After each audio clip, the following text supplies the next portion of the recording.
Hi guys, good morning, good afternoon, good evening. Welcome to SMC with Arewa. My name is Arewa. I welcome you to my channel.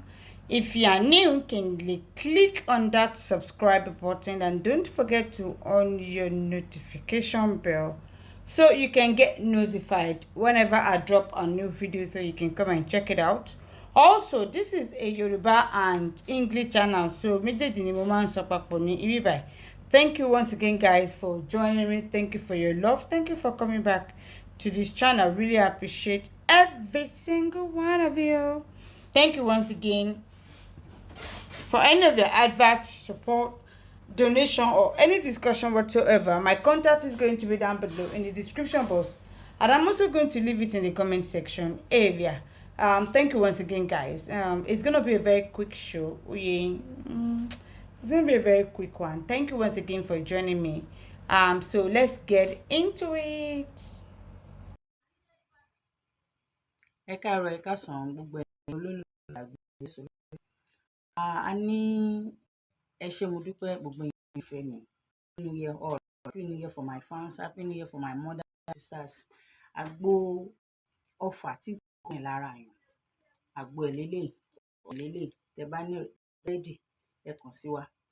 Àgbo ọfà nìyẹn. A ní àgbo diabetes, arthritis, high blood pressure, àgbo ẹ̀jẹ̀ ríru àti gbà. A ní gbogbo ẹ̀. A ní 3-in-1 jẹ̀dí ọ̀pẹ̀yìn àti alẹ́.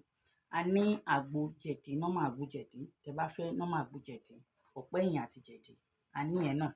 A ní lóríṣiríṣi fertility treatment. This is a set of fertility treatment. A ní àgbo period tí nǹkan oṣù ọmọbìnrin ò bá wá, tó bá ń ṣe ségesège, àbí tínú bá ń kùn, àbí kòkòrò ara tí rashes bá wà lára èèyàn, téèyàn bá rí tó máa ń yùn lára, kòkòrò inú ẹ̀jẹ̀.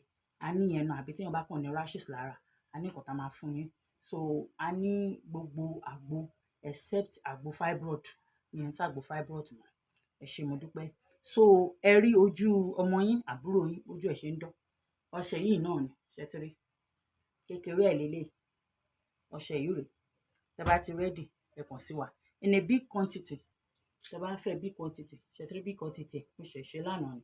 Customer mi kan ló lélẹ̀, ó lọ sí America. So tẹ bá ti ready ẹ kàn sí wa. A ní very very sweetener, sweet tó jẹ́ biscuit. A ní sweet, a ní honey. This is candy sweet. Tẹ bá ready ẹ kàn sí mi. This is honey. Tẹ bá ti ready ẹ kàn sí mi. This is powder yìí ṣẹ́tírí ẹ kàn sí mi tẹ bá ti ready. A ní beads. A ní sweetener lóríṣiríṣi, waist bead, waist kit, tightening, gbogbo ẹ̀ la ní. Ẹ̀yin olólùfẹ́ àgbo ìbílẹ̀, ẹ jọ̀ọ́ ẹ ṣe ń ṣe mí, ẹ túbọ̀ máa ṣe mí. Thank you so much. Tẹ bá fẹ́ nǹkan ẹ̀mí ẹ kàn sí mi. Àgbo yín wà lóríṣiríṣi tẹ bá ti fẹ́. Just call upon àgbo ìbílẹ̀ solution lórí SMC àti Arewa lórí 07063559591. God bless you. I love you all. So guys, quickly before I get into what I want to say, concerning Kabiyesi Baami that I spoke about 3 days back, and again I'm sorry for coming back late. I think I've not posted in like 6 days. Emma Bino, it's the holiday, the kids, blah blah blah, running around and stuff like that. Emma Bino àti Jenny. Nígbà tẹ́ ẹ dẹ̀ ṣe kíni, tẹ́ ẹ rajà lọ́wọ́ mi, when you failed to patronize my business, you failed to say, Arewa, I want to empower you. Take. I will be glad. For now, I need a laptop. My former laptop packed up, and since then I've not gotten another one. I need a laptop, a speaker, this Grundle Rotella tripod. Kemale will pay. One of you cannot say, Arewa, as the chairman of Olofofo and Gbeborun worldwide, I want to empower you. Oya, take. I enjoyed you, Arewa. I value some of the things in your opinion. Take. It's not too much to appreciate the Gbeborun. It's not very easy. You guys don't know. It's not very easy for somebody to collect a chief scientist title on Gbeborun Shobole Yonke. To carry somebody matter for head. Gbeborun amebo to konkini. You think it's easy to not collect award on it? To be the chairwoman, to be the ambassador worldwide, not only in Nigeria, being Yoruba land that I'm from, all over the world.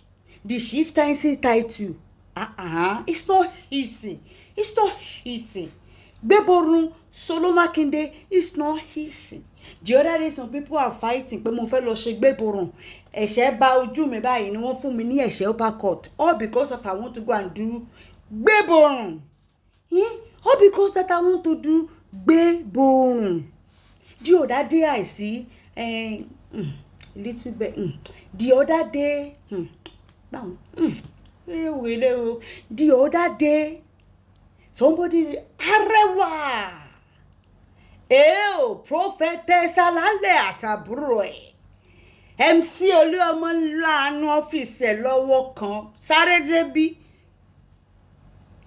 tí mo gbé eré tí mo ṣátà ọ̀kadà okay ká ní mo ṣubú lórí ọ̀kadà ńkọ́ ṣé Solo Makinde yìí náà kọ́ nìyẹn shattered by because I want to go and crash red-handed. Even though they send pictures, I still have to go and do the solo. If I fall down on biking, it's not easy. It's not easy. You people empower people, Empower me, Arewa. Empower me, ẹ jọ̀ọ́, ẹ ṣàánú mi. Ẹ ṣàánú mi, ẹ jọ̀ọ́ tàbí ẹ jọ̀ọ́, empower me ní ọdún 2024 aláàánú. Ìwọ t'Ọlọ́run bá fi rí ẹ sí mi lọ́kàn, ṣàánú fún mi ṣàánú. Tálíkà ni mí lọ̀tá mi. Èmi ò ní kankan, ẹ jọ̀ọ́ ẹ ṣàánú mi Timba kọrin mata, my voice is very good in singing. Ẹ má bínú, ẹ jọ̀ọ́, ẹ empower me. Ẹ jọ̀ọ́. Arewa gba 100,000 yìí mo nífẹ̀ẹ́ rẹ ni. Arewa gba 200 chicken change ní fún yín, kò ń ṣowó kan tó lọ títí. Arewa, kí ló need? Mo fẹ́ empower ẹ. It's not too much. Empower me. Empower me. I'm a homeless person. Please empower me. Empower me, ẹ jọ̀ọ́, ẹ ṣàánú mi. Ẹ ṣàánú mi. So the bati mama ṣe bambi ale wá sílé yín. Is that what you like? If I start coming to your house one by one doing bambi ala, ṣé yẹn le tẹ́ bá rí tí yan kan bá video ní ọjọ́ ìgbà Arewa ló ń ṣe bambi ala le manjiri yìí o kí lè máa sọ it's you people fault. Ọlọ́run máa béèrè lọ́wọ́ gbogbo yín wípé ambassador yìí kò sí kọ́kọ́ tẹ́ fi empower Arewa bàbá ìjàre. Arewa má worry. Data ló ń lò ní Nigeria, no problem. Every month mama ti include the number automatically kó máa send the data sí ẹ̀ ń gbogbo. Ìyẹn ò tí pọ̀ jù láti fi empower mi. Ẹ jọ̀ọ́ ẹ ṣàánú ajé. Ẹ ro t'Ọlọ́run mọ́ mi lára, ẹ ṣàánú mi alágbé elébi ni mí. Ẹ jọ̀ọ́ That is done. Ẹ jábọ́ sún ní òtò. Ẹ mú bínú Gege, concerning the last two that I spoke about, Naomi, her mother, not even congratulating, Kabiyesi on the new bouncing baby boy, any baby girl, prince and princess. Adeshina, bẹ́ẹ̀ni, Ọba. Toby Phillips, mo sì máa kí ẹlẹ́kùnrẹ́rẹ́.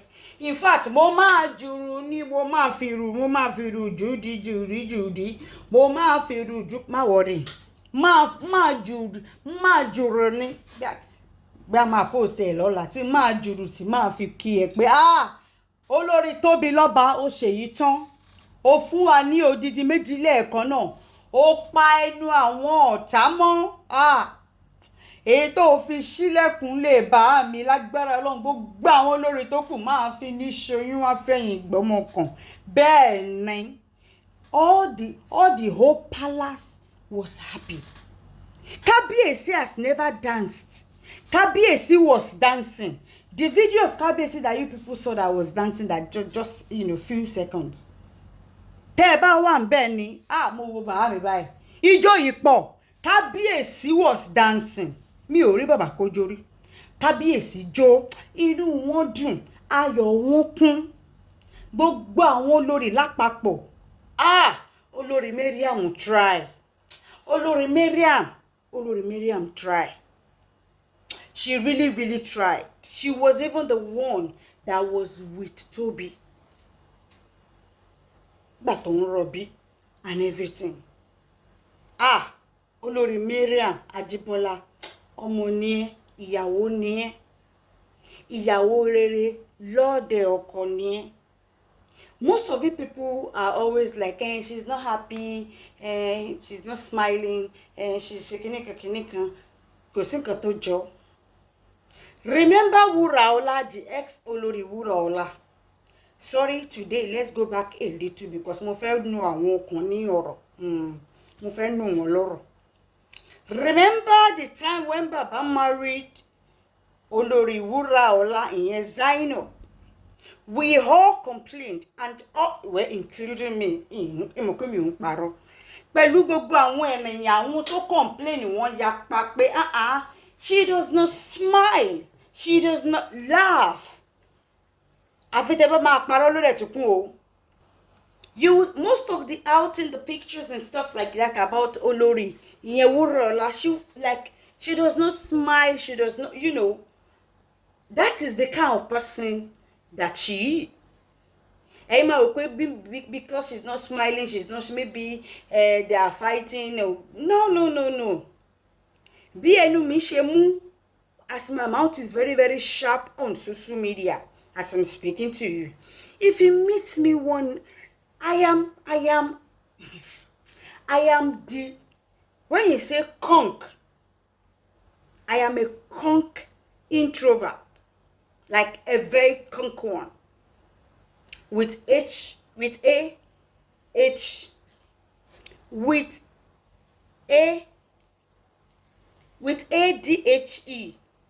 I'm telling you, a conk one. I'm an introvert. In fact, as a matter of fact, I might not even step outside my house. I mean, outside the gate. I might not even step in the premises of my house, not to talk of going outside the gate in 5 to 7 days. Honestly speaking, I am a conk introvert. Like literally, I enjoyed, satisfied, contented with my own self. I know how to entertain myself. I do not get bored. That is why most men, they actually like to marry an introvert, because there are a lot of pros than cons.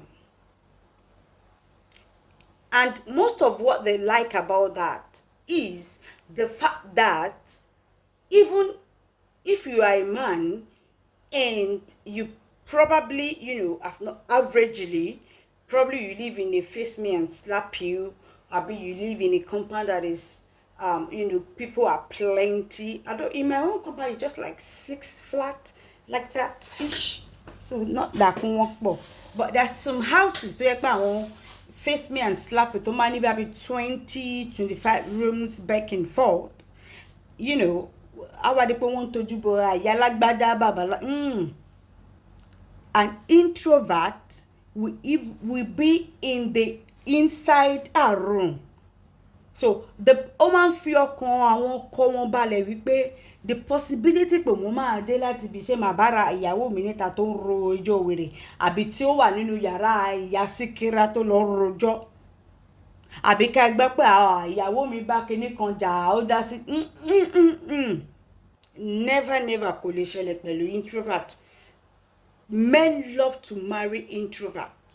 for that singular reason, supersede the other pros and the other cons. Ibi tó bá fi, ibi tó bá gbé, ibi tó bá bomi sí báyìí tó bá fi mí síbẹ̀ ló ti máa bá mi. Wallahi talai. Àjẹ́ngbọ́. If I have fruit, if I have, mo like ìjẹkújẹ, tí bá ti ní oúnjẹ ńlé tí mo ti ní ìjẹkújẹ ńlé, wọ́n lè má bọ́ta nú compound mi débi kó mo fẹ́ lọ sí ẹgbẹ́, mo fẹ́ jáde lẹ́nu gate. In a week, in 10 days, mo lè má jáde. I love my own company, although I am a Sagittarius for crying out loud. I am a Sagittarius for crying out loud. With AHD and a conk introvert. If I manage to go out, or my friend forced me, as soon as I get to the place, I start regretting. Spend hours inside the car, just some of the courage to go down, like literally 5 to 10 minutes in the party. I'm bored. I want to go to, I want to go back to my sanctuary, to my solace.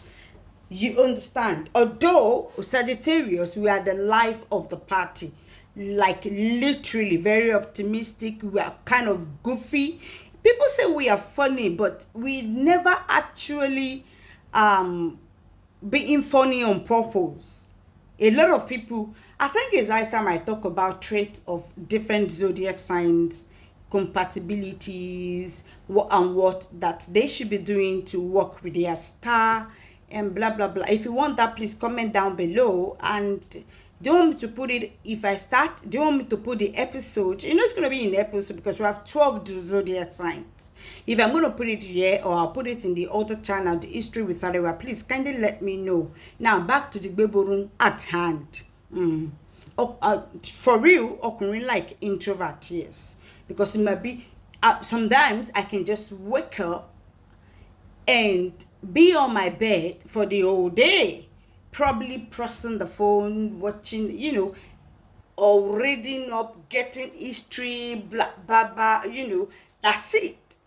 I'll be grumpy. Sometimes I'll be grumpy to pick calls. I'll be grumpy to, check message and stuff like that. Even my family itself, they don't know me. I'm not doing that on purpose. And please, Sagittarius, if you have your spouses that is a Sagittarius, they are not doing that on purpose. Do you understand? Because our brain, 1 minute we are all happy, bang. In another 5 minutes, we go into depression. I mean, in a twinkling of an eye. Honestly speaking, it's not something that we can control. It comes with our personality as a fire sign. So it's always the next thing, it happens like that. If you marry a Sagittarius, sometimes you will probably not see her like 2 to 3 times a day. But she can be in the room for longer hours while you are in the sitting room. You are supposed to be with her so that mama sort of watch TV together and stuff like that. But she will actually prefer to be on her own. Again, he or she is not doing that on purpose. So that is why a lot of people think Sagittarius are very, very hard, to manage. And no, we are not hard to manage. You just need to understand our flow. If you ask me what my flow is, honestly speaking, I do not know. It is people that will observe and tell me what my vibe is. Whatever Sagittarius do that can get, obviously angry, it's not like they're doing it on purpose. Okay? A lot of people think Sagittarius are extrovert. No, majority of us, especially the December one, are introvert. AF, like really, with severe depression, That's how our head works. You need to study. We're not doing it on purpose. Oh, you call your man, your girl's not picking messages, not reading on time. I'm getting that. No, do not. He or our demon has just resurfaced. It happens like that, not on purpose. Please, I will speak that more on that later. Let's get to the good bone here. When some of you are saying that, why would Naomi Abi her mother be whatever? Congratulate Kabiesi. It's going to be I said it in my video, but yes, it is not the celebrating or congratulating him. It's not that they are happy or they are full of joy for Kabiesi. Kò kí ń ṣe bẹ́ẹ̀. And I said that it's not even necessary that you are happy for him or you're not happy for him. Courtesy demand. And yes, you are not happy for him inside, but you still congratulated him. Abosini, which is allowed. Tí ò dénú yín, kò dénú yín, we know that. Kò dénú yín. But kò ṣe àbòsí náà ni. But ó wà needed. Why when Naomi greet Kábíyèsí ìgbà kan àwọ̀ kan ìṣèkìní nígbà tó bí ọmọ tiẹ̀ gbogbo wọn ni wọ́n kí káríkárí. Tí ayaba Ashley, tí olórí Ashley tó jẹ́ wípé ó ra oríṣiríṣi aṣọ tó jẹ́ pé ó ní agbára nígbà tí Naomi sọ tí ó bímọ ní o. Ashley ó ṣátà, ó dìídì ṣátà, in fact ẹrù yẹn pọ̀ tó, baby things yẹn pọ̀ tó that she had to cargo it because ó ti exceed capacity. If you are traveling, you have 23, 7. You check in the 23 kg and your hand luggage should be 7 kg. Although some people do all that and still, like me, I used to do it. Anyway, I'm going to check in I'm going to check in the 23. I'm going to check that in. And then the last, buses comes in 3. Then the last one, obviously, is going to be 7 kg.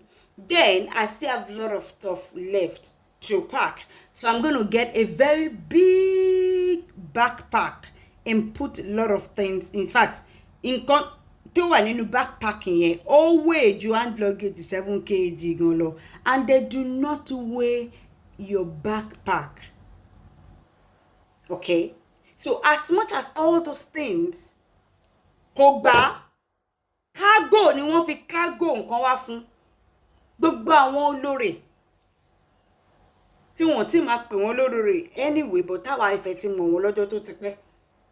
Wọ́n Ashley ra nǹkan fún dáadáa tó cargo oríṣiríṣi nǹkan wá fún. Èyí tí mo tẹ̀lé mẹ́nubà nìyẹn ní ráńpẹ́. Tí mo lè mẹ́nubà ní ráńpẹ́ kí má sọ tàwọn olórí tó kù. Sọ̀rọ̀ mi yé yín bẹ́ẹ̀ yẹn. Bygone is bygone. Kò túrun kan lára ẹ̀, kò ṣe nǹkan kan. Ṣùgbọ́n èmi feel pé courtesy demand tá bá ń jà bẹ́tẹ̀ kakókọ bẹ́lẹ̀ ń ta sí wọn ò jà. Ìwọ kọ́ ló kọ́kọ́ fi ọkọ pọ̀ tó ní òfẹ́ mọ́. Reason o, not reason o, kò relevant, kò sẹ́ni kò mí. Ọ̀dà tó náà kí ìwọ dẹ̀ kọ́ lóbìnrin tó kọ́kọ́ fẹ́ náà tí wọ́n wà separated. And mind you, my Ooni is only legally married to one woman in his lifetime. That is Bukola Bumbata. And when I say legally, that is, I mean the registry, the court, gbogbo packed together. He did not marry. Naomi is not a legal wife to Kabiyesi, in case you do not know. She's not his legal wife. kò ń ṣe kóòtù ni wọ́n ò lọ sign ní kóòtù. Ṣọ́dọ̀ mi yé yín ẹ̀yẹn, wọ́n ò lọ gba certificate àbí sign ní court pé court wedding, legal wedding, court wedding. No, don't get me wrong, traditional wedding is also valid. Okay? Church wedding is also valid. Okay? But the legal one in court, I think that, is on top of the food chain, if you know what I mean. That is why you see some couples, they will do the three. They will do the Alaga tradition, and then they will do the, the church one, and then they will head over to the registry, to the court. Some people do all three, while some just do one. Okay? So, even Naomi is not legally married to Kábíyèsí. Wọ́n ṣe court wedding kò gbé lọ kóòtù. Débi pé tí nǹkankan bá ṣe ọ̀tá pọ̀rẹ́ máa pọ́pọ̀ bàbá ńlá kú wọn. Ìyẹn àwọn Ìkẹrẹ́mù bá wí o. Ipe a wá sọ pé òun fẹ́ dìde fẹ́ gba ogún, àbó òun fẹ́ ṣe gbá, àbó òun wá ìtàn ìtú pé torí òun fẹ́, níbo ló ti fẹ́, òun ṣe legal wife. Ìwọ̀nba ló lè sọ ọ̀rọ̀ mọ́. The power, àbí the authority, àbí the, of a legal or like of a court wedding. If it's a court wedding, the wife can, if divorce happens, can get a lot of stuff from the husband because they are legally married in the court of law, which is part of the rules and regulations. But for this one, kò sí nǹkan tó jọ ẹ gbà bẹ́ẹ̀ down. Ẹ tẹ́ lọ compare wedding tí bàbá ṣe fún Wúrọ̀lá sí ètò ṣe fún Naomi. So Kábíyèsí is not legally married to Naomi, which Naomi self know. He don't talk am well. But traditional marriage is also valid. No big deal about that. Now back to the gbẹ́bọ̀rùn. Ẹja bọ́ sínú Solo Makinde. Yes, ní tòótọ́, when Kábíyèsí married Naomi ṣó ń gbọ́. Mọ̀mọ́ Naomi ṣé ń gbọ́. Nígbà tí Kábíyèsí fẹ́ Naomi, ìyá Naomi, hello, Naomi, Madam Sweet in the middle, come over here. Hello, my baby, ìyá Naomi, please ma, get over, your attention is needed. Ìbú yín o, ẹ má bínú o, ẹ má gbà sódì o. Ẹ má gbà sógì lẹ́ẹ̀kan sí o, ẹ foríjì mí o. Nígbà tí Kábíyèsí fẹ́ Naomi, this same Wúràọlá congratulated them. If you get married to a man, you have become one. So, if I congratulate the wife, oh, congratulations on your wedding. I am, that particular one applies to the bride and a groom. Okay? Because they've become one. So, tó bá kíyàwó pé happy married life, automatically òun kí ọkọ mọ́ ni. Tó bá kí ọkọ pé happy married life, automatically òun kíyàwó mọ́ ni. Because marriage is two people coming together to become one. If you acknowledge this one, automatically you are acknowledging the other one. So you don't need to say congratulations to the bride and then head over to the groom and say congratulations again. It's totally, irrelevant. Even abroad people do not do that. Marriage, you become one. So tí n bá kíyàwó pé ẹ kú ọ̀rẹ́ mà bẹ́ẹ̀ kú marriage o, indirectly mo ń kí ọkọ mọ́ ni. Kò ń ṣe pé kí n tí rọ́kọ ńdọ́ kejì kí n tí kóhun lọ́tọ̀ rárá o, kò rí bẹ́ẹ̀ o. Ṣùgbọ́n àwọn busybody èmi wọ́n máa ń ṣe ìyẹn àwọn ṣọbọ lọ́yọ̀ǹkẹ́. Irú èmi báyìí èmi máa ṣe, èmi lè ṣe dáadáa. Máa ṣe ṣọbọ lọ́yọ̀ǹkẹ́ kí ìyàwó máa tún ṣe ṣọbọ lọ́yọ̀ǹkẹ́ kí ọkọ. Irú àwọn tá a bá jẹ́ gbéborùn báyìí la lè ṣe yẹn. Bòtẹ̀yìn tẹ́ ẹ bá posh, òun ni èmi máa ṣe tí mo sọ síwájú yẹn. So ìgbà tó fẹ́ Naomi, when he married Naomi, Wuraola Zainab Titi took to her pages and congratulated Naomi and Kabiyesi when they got married. Wuraola did. He congratulated Kabiyesi and Naomi. Ó kí wọn. Ṣebí ex Olori nìyẹn tó ti lọ. Ex Olori tó ti lọ. Remember, Wuraola kò bí ọmọ fún Ọọ̀ni o. She didn't have any child for him. Okay? She did not. So, when he married Naomi, she congratulated Naomi and Kabiyesi. Okay, kò work láàrin bàbá àti tìbí ó bímọ kan bẹ̀ ìyẹn Naomi. Oh, bàbá wa rí màrí ó ṣe kinní kan. Courtesy demand pé kó kí now. Because I saw somebody making a comment and said, why would she congratulate whether Toby or Kabiyesi? Did anybody congratulate her when she got married and they have a baby? Have you been living under the ground? I'm sorry, that commentator me of Fedaruko. You know I don't really like to call out commentators. On my own show, they regretting whatever, say what you wanna say. Comment me le gon mu nka kin jero mi. Nka comment lo titi. Mi ò fi ṣe ìgbéraga o, mi ò kò tí really fancy ẹ much ni, ẹ má bínú. So kò take anything lára Naomi láti congratulate Kabiyesi. Fẹ̀kàn tẹ́lẹ̀, Naomi àti Kabiyesi, somebody was like, ṣé Naomi àti Kabiyesi ti parí ìjà ni? Ṣé wọ́n ń jà tẹ́lẹ̀ ni? Ṣé ti rí bí tọ́n ti yọ ẹ̀ṣẹ́ síra wọn ni kò yé mi? Are they fighting before? No, they are not fighting. They got separated, divorced. That is not fight. If you're dating someone and you get broke up, are we fighting? No, we are not fighting. We broke up, it's not working, and then we broke up. So, ọkọ àti ìyàwó tó ń fẹ́ra wọn, tí wọ́n dẹ̀ ṣe kíni, tí wọ́n kọra wọn sílẹ̀. Tí wọ́n ṣe kíni, tí wọ́n kọ ara wọn sílẹ̀. Wọ́n ò jà náà tó máa ra wọn lọ́la máa kíra wọn wá ṣe because wọ́n ò jà. Kò work ni kò dẹ̀ sí nǹkan tó big deal nú ẹ̀. It didn't work out fine. So, I don't understand what people asking me Arewa ṣọ́n ti ṣe kíní kan. Ṣé Naomi ti wà ní palace àwọn kíní àwọn ẹ̀mẹ̀wá ẹ̀ nípò ti wà ní palace. For some couple of months now, I've not really said anything about Naomi, our bloggers, blah, blah, blah, blah, blah, blah, mo kò fẹ́ analyze eléyìí ni.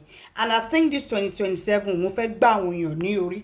Ẹ̀yin fans mi ẹ máa bá mi gé gbogbo ibi tọ́n ti máa ń wá rọ́ọ̀fù lẹ́nu yẹn.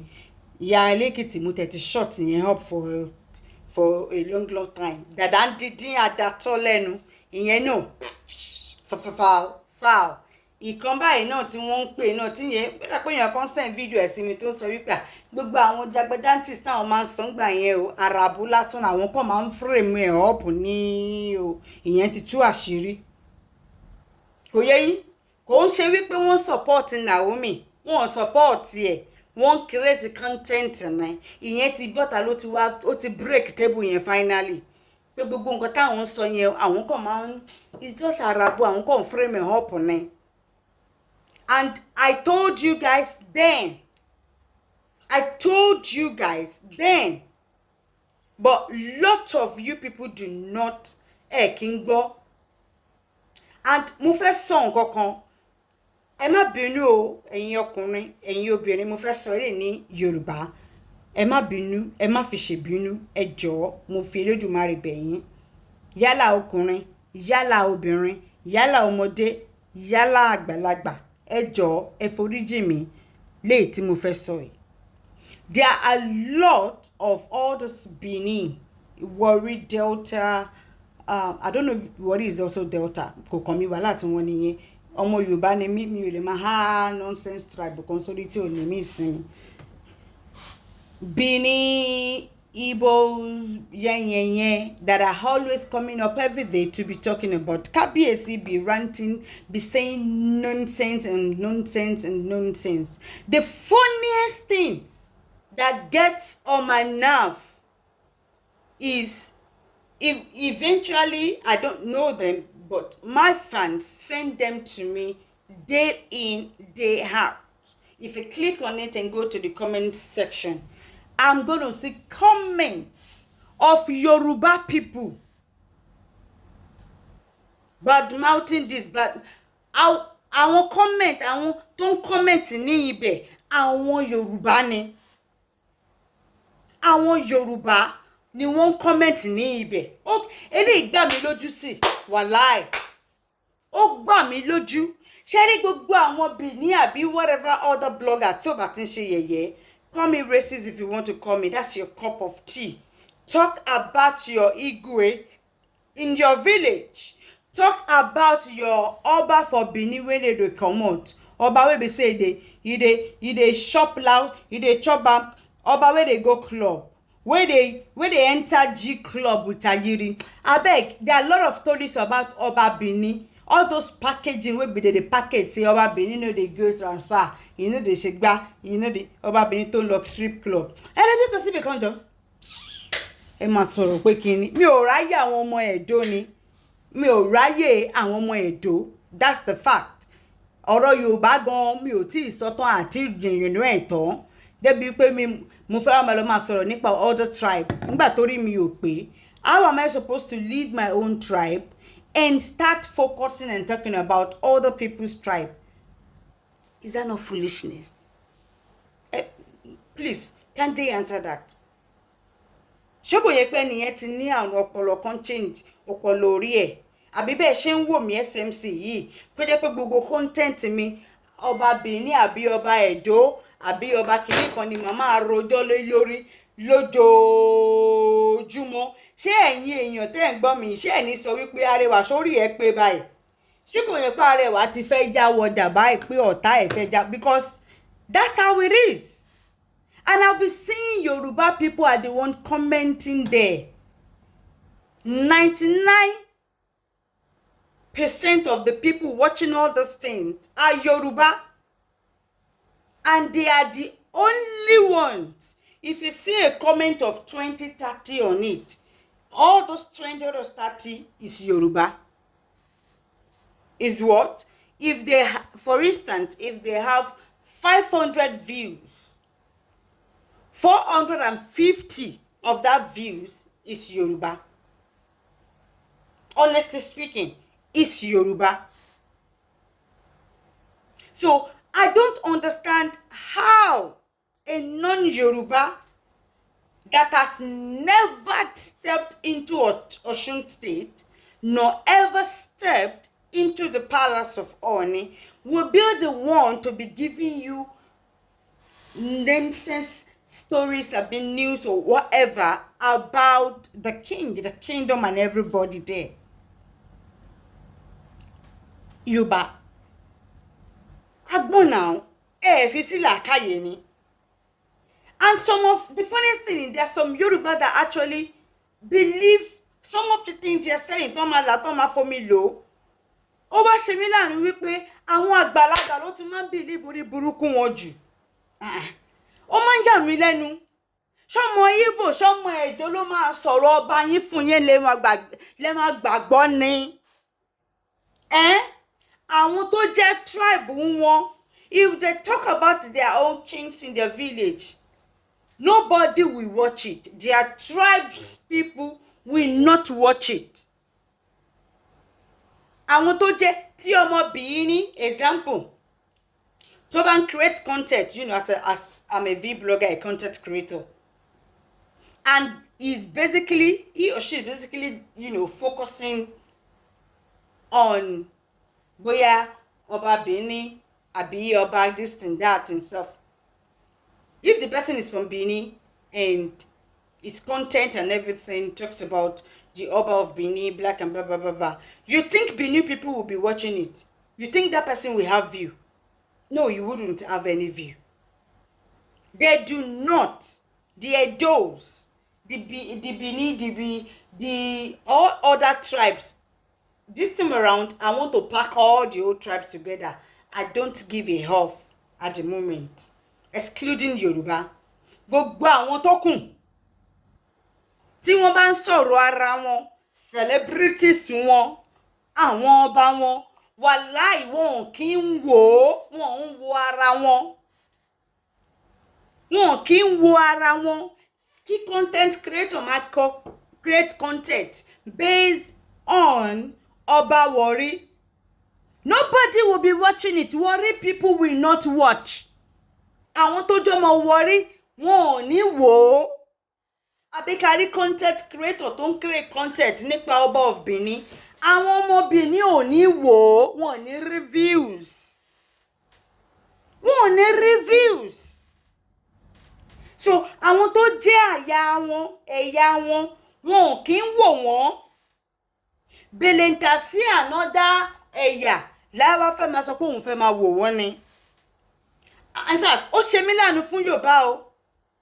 Because in this 21st century, àwọn kan wọn ò tí ọpọlọ wọn ò tí, I mean, kò yé mi.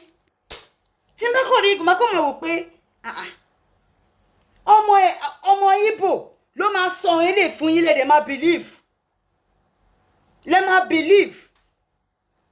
Because ó ń jà mí lẹ́nu. Ọmọ Èdò ló máa pè yín jókòó ló máa sọ fún pé Olori Naomi is in the palace def ṣe gbá def ṣe, and you will believe it. Really? Really? Naomi will go back to the palace, the whole telecommunication in Nigeria will no go carry am. I mean, let us be applying sense now. Our Yoruba gbọ́n now. Ṣé tí n bá rìn nǹkan ẹ má bínú ó ń ká mi lára bó ṣe ń ká because bó ṣe má ká mi lára tí n bá ti rí nìyẹn. I'm sorry, please. I'm really, really sorry because ó má ká mi lára ni. Báwo ni mo fẹ́ gbọ́ nǹkan kan mo fẹ́ ṣàmẹ̀ bọ́ wá jẹ́ pé mi blog àbí channel ọmọ Igbo ni mo fẹ́ lọ wò àbí channel ọmọ Èdó ni mo fẹ́ lọ wò ṣé nǹkan ò máa jẹun lórí mi ni. Mo fẹ́ ṣe gbogbo ohun ọba ìlú mi á wá jẹ́ pé platform ọmọ Èdó platform ọmọ Igbo ni mo ti fẹ́ máa wò. Ó yẹ irú èèyàn bẹ́ẹ̀ ó yẹ kán lọ jù yín sómi ni kó mi gbé yín lọ torí ọmọ àlè Yorùbá ló máa ṣe yẹn. Tó jẹ́ pé ọmọ Igbo ọmọ Èdó ọmọ tí ò ń ṣe ẹ̀yà yín tí ò dé ilé èmi ò. Some of them do not even know how to pronounce Ọọ̀ni.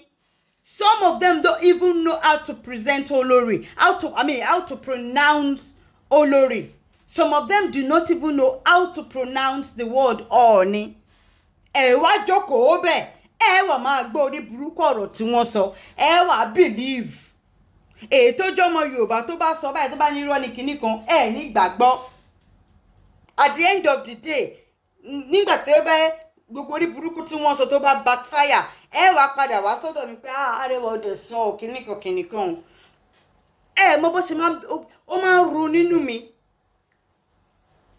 I'm sorry the video is long, but I need to address this once and for all. Story Naomi, but I want to express this thing because I have been keeping it in my mind for a long time, and I want us to rub mind together.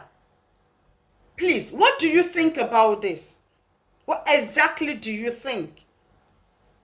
Àbí, èmi ọmọ Yorùbá, mo fẹ́ ṣe sọ̀rọ̀ Mákindé nípa ọba mi. Màá wá gbà ọ̀nà YouTube àbí channel àbí whatever. Èyí tó jẹ́ ọmọ Ìgbò àbọ̀mọ Kongi àbọ̀mọ Ẹ̀dó àbáwọn whatever.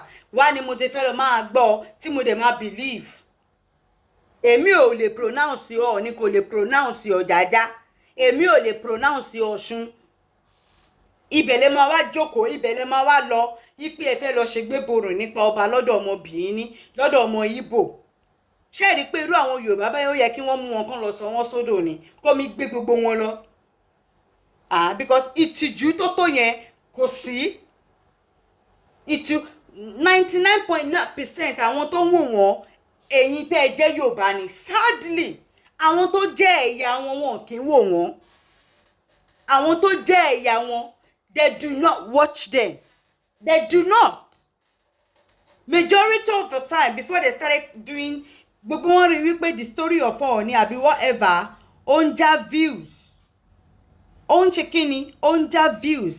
And there's something in vlogging that we call ẹjọ́ ìwà yìí ẹ jẹ́ kó stop. Naomi wo ló wà ní palace ṣáwọn ibi tẹ́ ti gbọ́ yẹn ẹni kó fún yín evidence ẹnikẹ́ni yẹn lọ palace kó lọ yà nínú palace nǹkan tó sọnù lọ́wọ́ Naomi tó fẹ́ wá gbé palace á sọ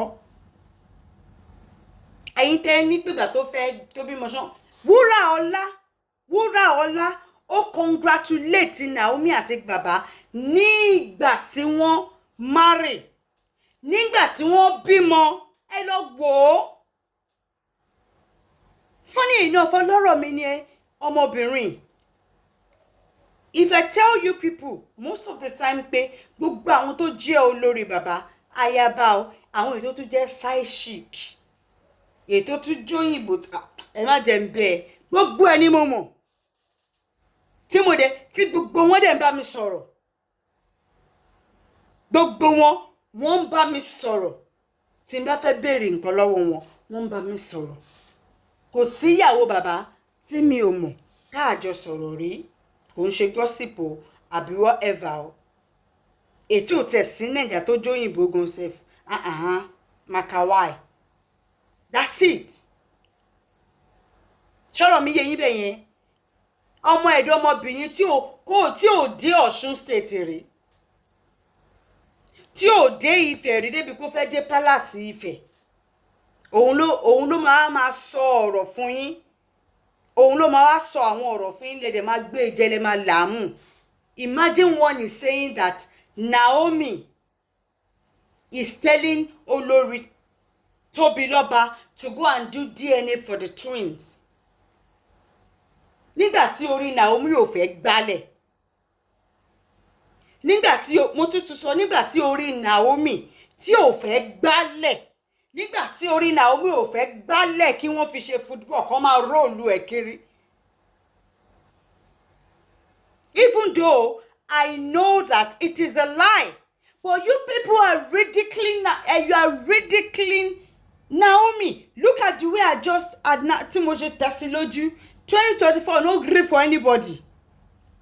No grief for anybody. Look at the way I actually stylishly insulted Naomi because of you people that you are bloggers with your first stories, headline and stuff like that.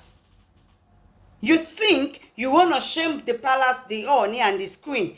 Meanwhile, you are doing the opposite. You are embarrassing Naomi. Naomi máa sọ pé kí Tóbi lọ ṣe DNA. Òun ló dó lóyún ni. Ṣé Naomi ló dó Tóyin ló? Ṣé Naomi ló dó Tóbi lóyún ni? Nígbà tí Naomi bímọ tí ta ló bọ́ta kó wá sọ pé kó lọ ṣe DNA ọmọ ẹ̀. Ọmọ tí wọ́n gbé wọlé ilé Ìgbò tí akọ̀ṣẹ̀dá yìí ò já. Ẹ má jẹ́ kí n bẹ́ o. Àwa Ifẹ̀ akọ̀dákẹ́ ni o. Akọ̀ṣẹ́ kí ni? Adákẹ́ ni o.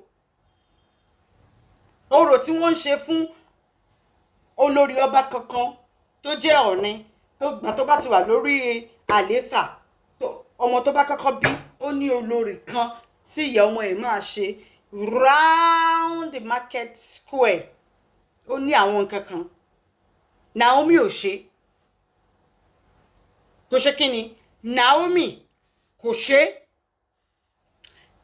akọ̀dákẹ́ ni Ife will miss Naomi because she did not add anything in Ilé Ife. A ṣe ti gbé àwọn olórí tó kù tí wọ́n ṣe charity orphanage homes. Lọ́lá dìídì kọ́ big orphanage homes. Monthly gathering divorcee láti fún wọn ní nǹkan. Gbogbo olórí wọn ló dẹ̀ ṣe. Olórí Péjú does that. Àbí olórí kí ló ti ń pè Tèmítọ́pẹ́ lẹ fẹ́ sọ ni.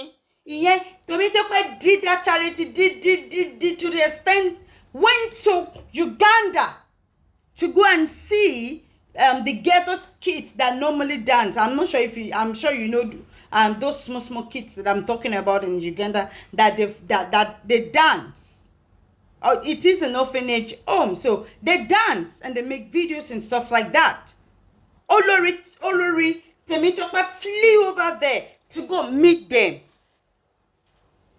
Welcomed up by the president and some governors. You know, that is a charity. Gbogbo olórí tó ní charity actively lè dé Ilé-Ifẹ̀ kẹ́ máa sọ pé kíní ta ló ń jẹ́ Naomi Ilé-Ifẹ̀. Kí lóore kíní nǹkan kan tí wọ́n benefit pé ó jẹ́ ìyàwó ọba. Ǹjọ́ tí ẹ̀ clear ṣé Naomi tí ẹ̀ care about àwọn indigene kingdom ọkọ ẹ̀. She does not. Ẹ gbọ́ mi yé, gbogbo ẹ̀ mo fi sọ, she does not. Ṣé mo bí pé wọ́n máa ń kó àwọn ẹjọ́ wá palace? Wọ́n máa ń kó àwọn ẹjọ́ wá palace. Ọkùnrin ó ti ọba lúfẹ́ àbí kó jẹ́ bàbá ló máa dá sí àbí nǹkan kan bẹ́ẹ̀ yẹn, settle amicably, which is normal. Àbí ó máa sọ pé o ò tí gbọ́ wípé wọ́n máa ń kó ẹjọ́ lọ lé ọba láti lọ dá ẹjọ́, láti lọ settle case. Àbí ó máa sọ pé o gbọ́ yẹn torí pé ẹ̀yin kan wà bíbá nísìnyí lẹ́mọ̀ máa kẹ́yìn sókè. Ilẹ̀ máa kéyìn sókè tí ó tó jẹ́ pé ó ti pẹ́ látàyé àlùmọ́lẹ̀. Kí ni wọ́n fi ń pe Abẹ́òkúta ẹjọ́ kú sáké?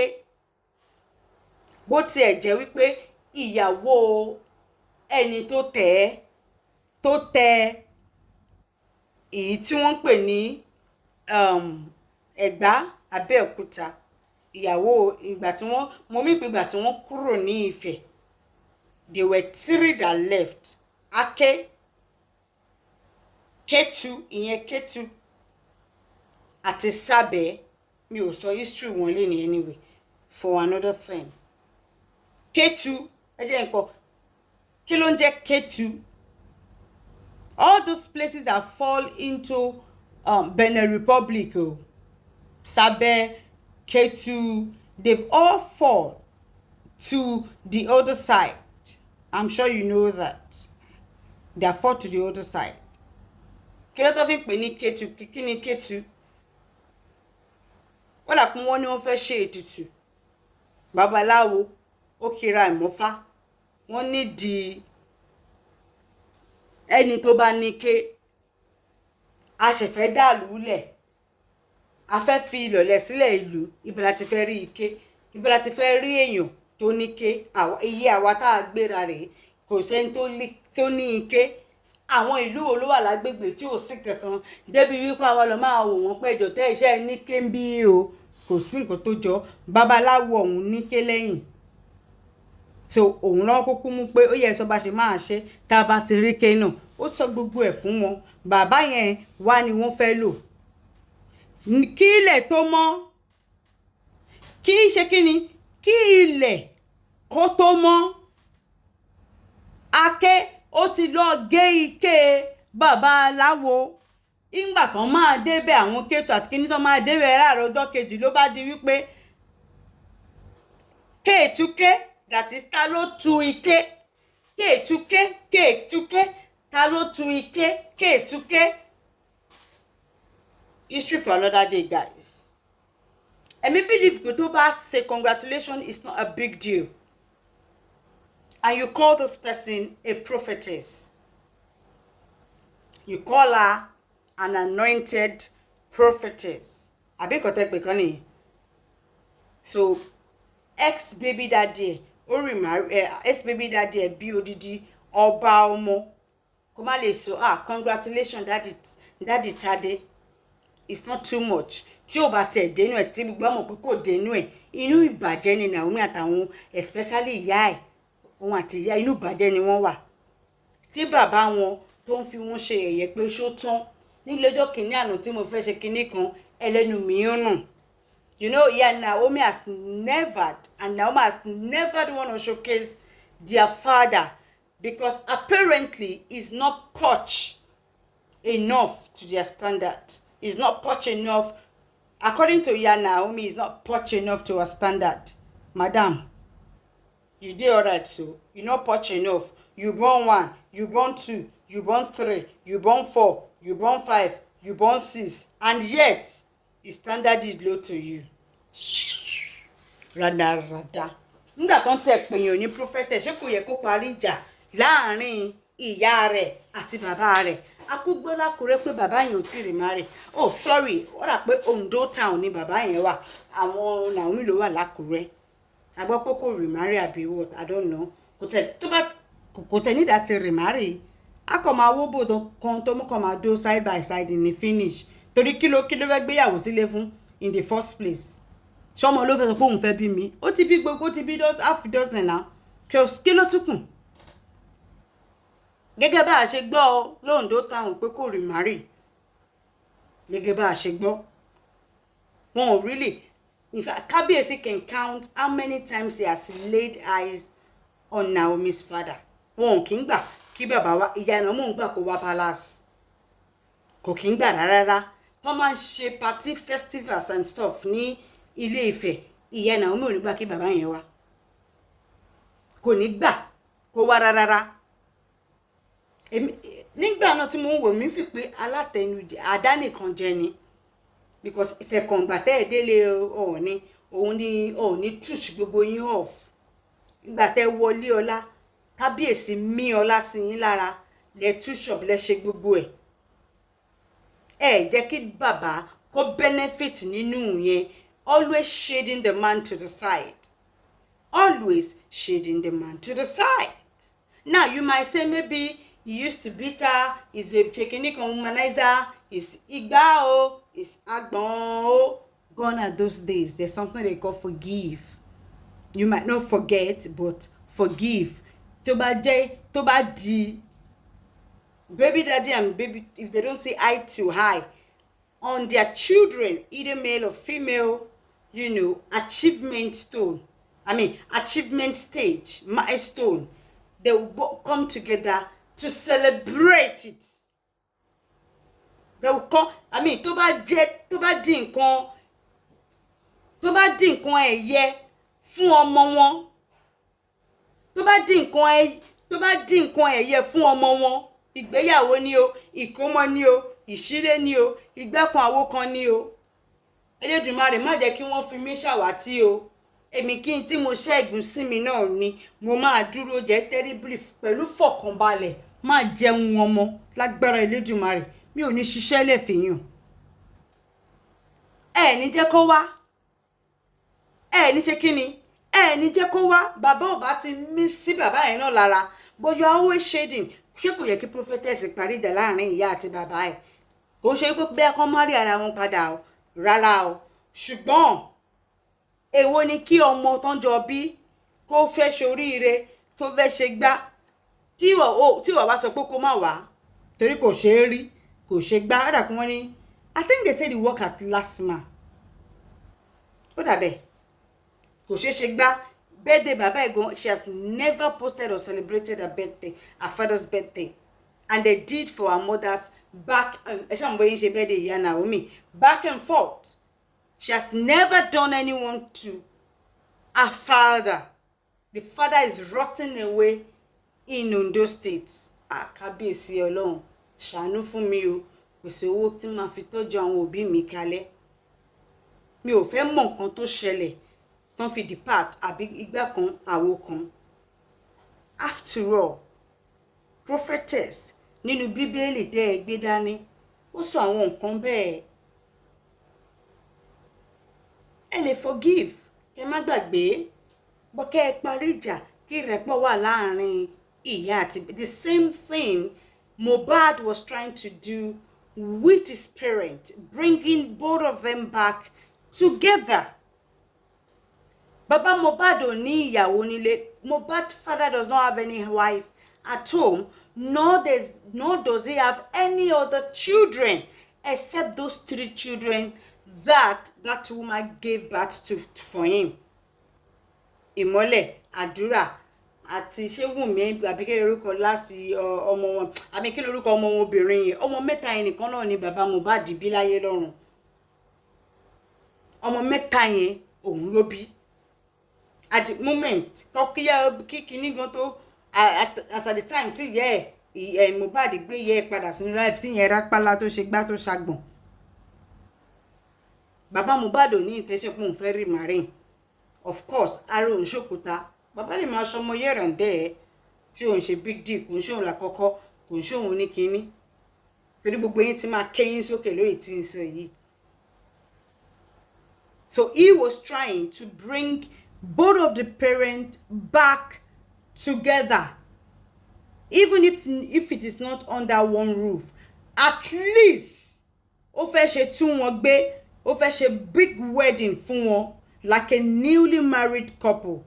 Kọ́lọ̀ fọ́ọ̀rẹ́kẹ́ Mohbad, ọmọlọ́mọ yìí, màláìkà kan ni. Wallahi.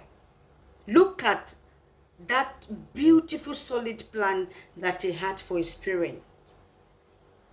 The first day I heard of this, omi jábọ́ lójú mi pé kábíyèsí Ọlọ́run, ó dẹ̀ jẹ́ kó mọ̀ yìí ṣe nǹkan tó fẹ́ ṣe kó tó mú lọ. Look at that solid plan that he wants to do. Just imagine. But ìyẹn ti lọ bẹ́ẹ̀. So Naomi lè kí wọn ní congratulations, even though kò dé inú ìbàjẹ́ ló wà àti àwọn òbí rẹ̀. Wúràọlá kí because somebody said ṣé Olori kíní nǹkan ṣókí. Yes, ó kí. Nígbà tó wọ́n announce tó bímọ, ó kí. Ó post sórí status ẹ̀. Nígbà tí wọ́n fẹ́ ó congratulate àwọn méjèèjì, ó post sórí status ẹ̀. So what are you talking about?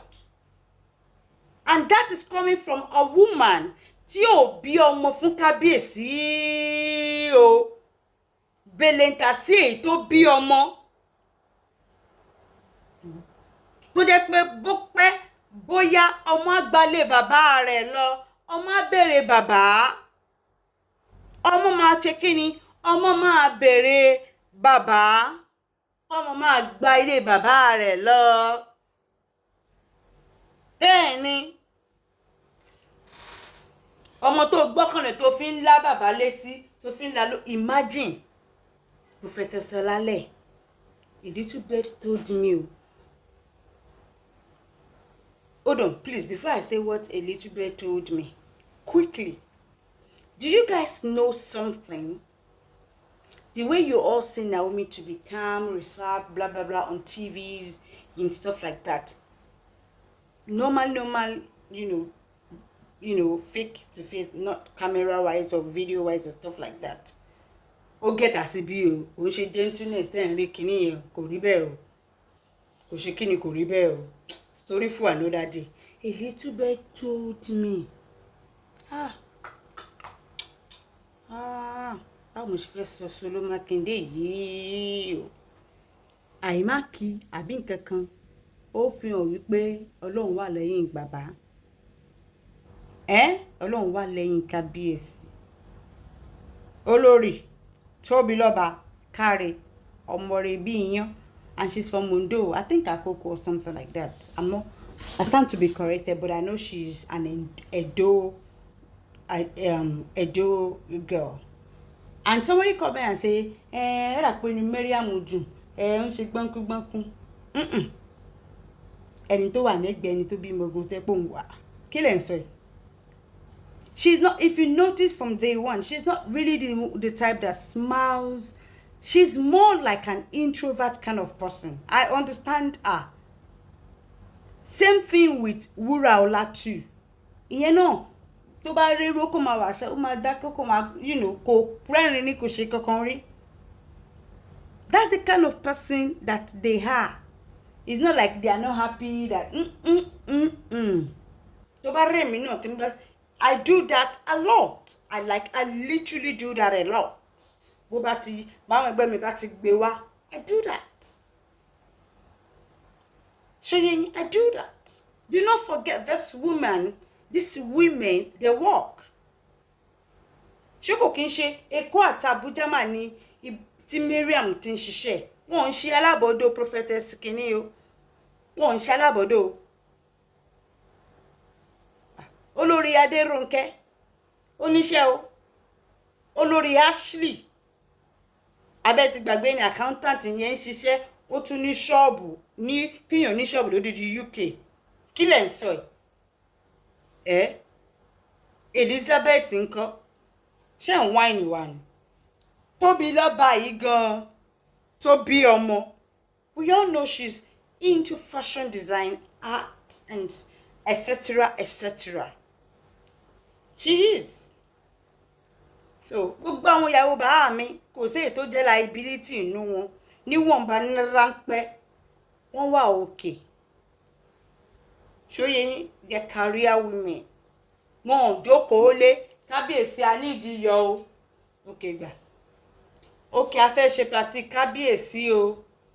No, tó máa fi ṣe party bàbá máa ra màálù, ó yẹ gbé màálù fún wọn. Gẹ́gẹ́ bí olórí kó supervise bí wọ́n ṣe máa ṣe everything like that. Okay, gbogbo tá máa fi ra kìnìkan mo ṣe estimate ẹ̀ 1 million àbí kìnìkan. She cannot dip hand in her pocket to do all that. Even though she will even use that to collect from him later on. That is the difference between a labodo and a boss woman. Koye, láti sìn, ipò wọn ṣe party kìnìkan ní palace mẹ́ràmù ni. Wọ́n fẹ́ pa pàlú méjì, pàlú mẹ́ta. Bàbá máa fà fún Mariam. Gbogbo bọ́n ṣe fẹ́ ṣe gbogbo oúnjẹ tó ń fẹ́ ṣe gbogbo caterer. Everything, she's in charge of it. Kò ṣe pé àkọ́kọ́ ló máa lọ bàbá lọ fún pé ya owó kìnìkan. Àmọ́wó lọ́pọ̀ rẹ̀ tá ṣe. Gbogbo aládé mo gbogbo báwo obìnrin bá ṣe ìyẹn tó bá dín gíní. Bí ìtẹ̀ ìná tó 500 bá mi. Babe, ọkọ mi 1.5 ni mo ná. Mo fi gba double ni. They don't wait for Kabesi, oh yeah, bring money. They do it. They are boss women that make their own money. That what? That made their own money. Wọ́n ṣe alábọ̀dọ̀. Àbọ̀rọ̀ mi ò yé yín. Wọ́n kì í ṣe. They are independent. Naomi is not an independent woman. I'm not sorry to say. My opinion. If you feel offended, Naomi, don't be. It's just my opinion. It does not stipulate it on your forehead. But really, to me, you are not an independent woman. To me, you ain't. Odeni tó ń wọ aṣọ lumini 200,000, 500. Proud to you, marry Baba. Show ever dream kó máa ra aṣọ 200,000 sọ́run. You dey whine me. Packaging only church ó ṣe gba ibole ti rin church èyàn ní church ní kò wá máa preach ní máa ṣe gbogbo ẹ̀. Àṣà ń rí prophetess kebe gushi Olúborí. Àṣà ń rí yẹn Esther Ajayi àmọye female prophet, female pastor ton láwọn ní church. Imbo ni ti Naomi wà. Ẹjọ́ ẹ̀yin èyàn Naomi ẹ bá wa figure àti bó ti church ẹ wà o. Lẹ́ni tí ìgbà tí mo sọ lọ́jọ́ kìíní àná pé kò ní church. Àwọn ilé pé bí mo fi ń bú, mi ò fi bú. I'm just stating the obvious fact. I'm not shaming her or abusing her. No, I am not. Obi tade fún wa now. Tade bobo. Tade bobo robobo. Tade bom bom bom bom. Beleta si. Onke son kábíyèsí ni. When will you come? When can I see you? When will you come to Lagos so that we can see? Bí fẹ́ tó wá fún bàbá mi nìkan ló mọ̀. Ìwọ ló ní ò ṣe nǹkan mọ́. Ìwọ ló gbé ló légungun ni. Ló gbé jùlẹ̀. Ló tún gbé tó ó tún lẹ́ran díẹ̀ wá lára ẹ̀. Madam, pick your poison accordingly. Pick it accordingly. The way she's trying to, get his attention, get everything. Torí gbóòlà ó lágbára díẹ̀. Ọdún ọmọlọ́mọ ti oríṣiríṣi gbòòlà náà ti sáfíìsì Naomi.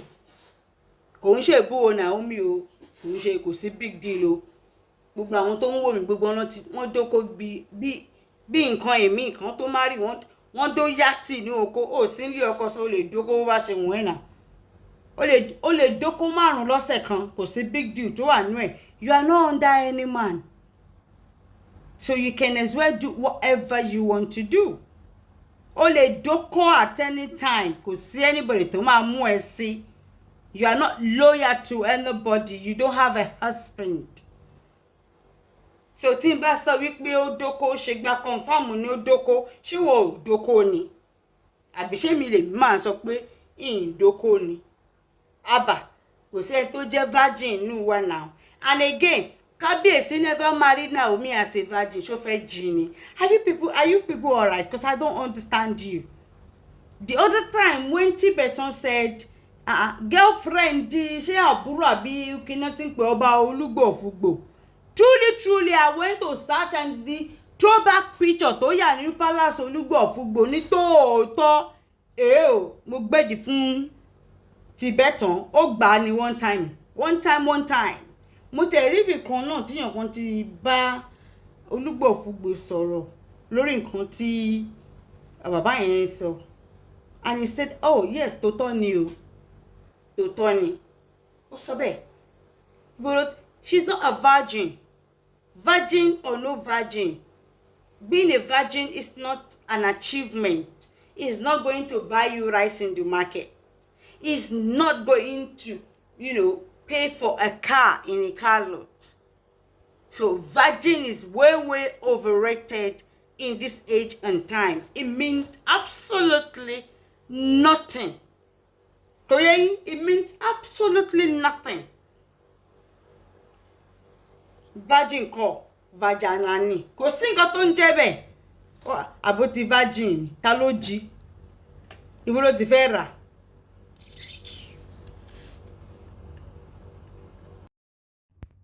Hello guys, good morning, good afternoon. It's your baby girl Arewa.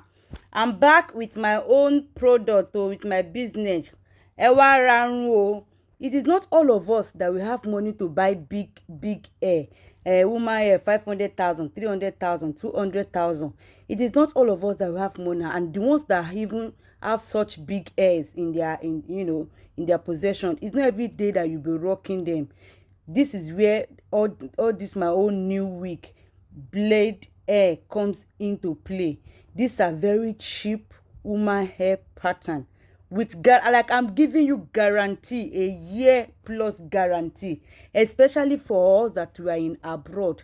It's not all the time that we'll be rocking our big woman hair, so we can buy all this small wig and be rocking day to day. In fact, as cheap as it is, you can use 100,000 to buy 5 weeks, to buy 4 weeks, as cheap as it is. Irun tó wọ́n jù láàrin rẹ̀ 35,000.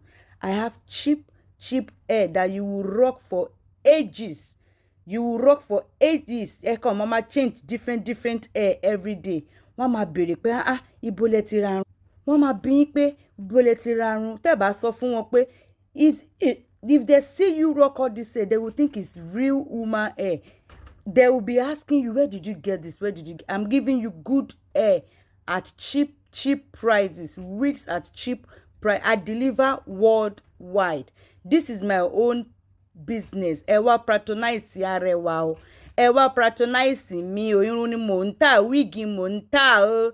Ẹ wá ra wíìgì ẹjọ́ o. Àwọn orun gbogbo wa kọ́ la máa rówó lára arun àwọn big woman hair. Gbogbo wa àwa tá dẹ̀ ní gan ojoojúmọ́ kọ́ la máa wọ̀ wọ́n. Ẹ wá ra àwọn blade hair báyìí tó jẹ́ àwọn wig tó fine tó yìí. Kẹ́ wá ṣà, kẹ́ wá rọ̀, kẹ́ wá ra 5 mẹ́fà, kẹ́ máa change oríṣiríṣi wig lójoojúmọ́. Ẹ̀yin tẹ́ bá tán bá rí yín tẹ́ wọ wig wọn àbí pé ibo ló ti rarun èyí tẹ́ bá pò lólówó ńlá kò sẹ́ni tó máa jiyàn ẹ̀. Ibi táwọn wig tí wọ́n ṣe tán beautiful dé. Wọ́n ò ní mọ̀ kó ń ṣe synthetic o. It's not synthetic o. No. All my hair ló wọ flat coil, ló wọ tongler, ló wọ it. All the hair I'll sell for you. You can use flat coil. Synthetic, you cannot use flat coil with it to start burning. But all my own wigs, I'm giving you 1 year guarantee on it. 1 year guarantee on it. This is my own product. This is my own business. That's what I'm giving you guarantee on. And you know me, Arewa, I will not bring anything that I cannot patronize, that I cannot invest on to you guys come and patronize. Ẹ wá rarun àwọn beautiful ẹ wà nílé tí kò owó pọ́kú ni. Àní tẹ́ bá àwọn customer mi tán ti bá mi rà báyìí wọ́n ní àwọn èèyàn rí àwọn polówó ńlá kò sẹ́nibọ̀dì tó jiyàn. Àwọn kan tẹ̀ ti wá páwọn fẹ́ wá kó bone straight 30, 100 táwọn fẹ́ lọ tuta. I'm doing that one too for wholesalers. It is available as well. I have someone that I'm supplying in Ireland that buys in bulk, because she bought one, she wore it, and in fact, she could not believe that this is the wig she bought for just 30,000. She rocked it and people were thinking it is big hair. She came back and said she wants to buy more to resell. Honestly speaking, I deliver anywhere in the world. Mo ń deliver worldwide. Worldwide. This is your baby girl Arewa. Ẹ wá rarun o. Irun tó jẹ́ pé tẹ́ bá wo bá wọ́n máa jí lórí yín ni pé èló ló rarun ẹ̀ yìí. Ẹni tẹ́ bá sọ fún ni o, kò sẹ́ni tó máa mọ̀ o. Ẹni tẹ́ bá agbógojúmọ́ kọ́lẹ̀ máa dé woman hair yín o. Gbogbo wa kọ́ la dẹ̀ máa rówó ra woman hair. Gbogbo wa kọ́ la máa rówó ra o. Àwa tá a ní gojojúmọ́ kọ́ ẹ wórun náà. Ojoojúmọ́ kọ́ la máa lò. Ojoojúmọ́ kọ́ la máa lo irun àwọn irun ńláńlá bẹ́ẹ̀ yẹn. Ojoojúmọ́ kọ́ ẹ wá ra àwọn beautiful hair báyìí. Ẹ lè fi 100,000 ra wíìgì mẹ́rin lọ́dọ̀ ti tèmi. I'm telling you, mo dẹ̀ deliver worldwide. 100,000 ẹ lè fi ṣa wíìgì mẹ́rin lọ́dọ̀ mi. Àwọn irun tó jẹ́ pé tẹ́ bá ẹ wò náà, ẹ wo nǹkan tí mo fún yín náà. Tẹ́ bá gbé sórí báyìí, wọ́n máa béèrè pé bó lẹ ti rà á ni. Wọ́n máa béèrè pé èló ló rarun yín. Irun ńlá ló máa pè lórí yín. Ẹ wá patronize mi o. I'm giving you guarantee. Tẹ́ bá rà, tẹ́ bá like ẹ dá padà, máa dówó yín padà fún yín. Fact ni. If you buy you don't like, return, I will pay you back your money. Ibi tó show fún mi dé nìyẹn. All the people that have patronized me, all of them, in fact, they are coming back and bringing more people. I'm even surprised the one that will say they want to resell, honestly speaking, because of the quality of the hair.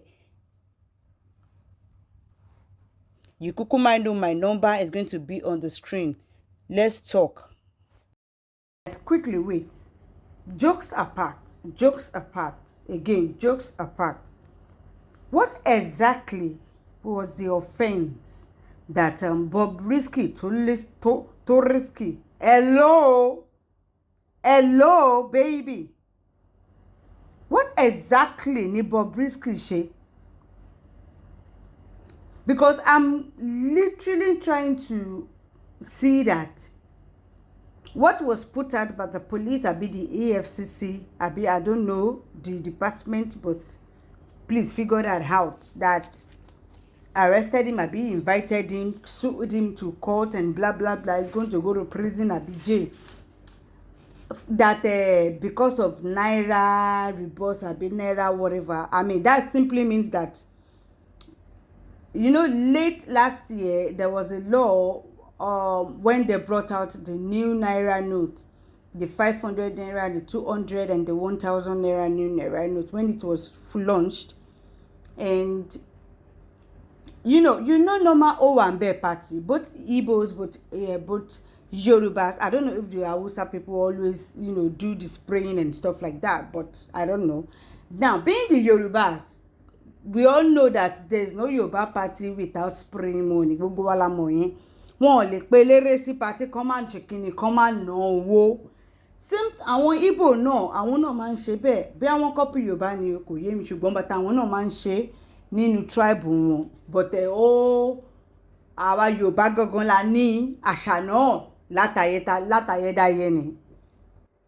Ìgbà tí new naira note tó jáde nígbà ni bí law yẹn jáde nígbà náà, tó wá di wípé àwọn tó ń ṣe party, I mean àwọn kíní máa affect àwọn musician gan, to the extent that musicians, they started doing a fake paper money that you buy from them. Like you want to buy paper money of 500,000, you put it in their account and they will give you the paper money for you to spray like a real money. So a lot of musicians was doing that. I mean, by musician, I mean the Yoruba musician, of course.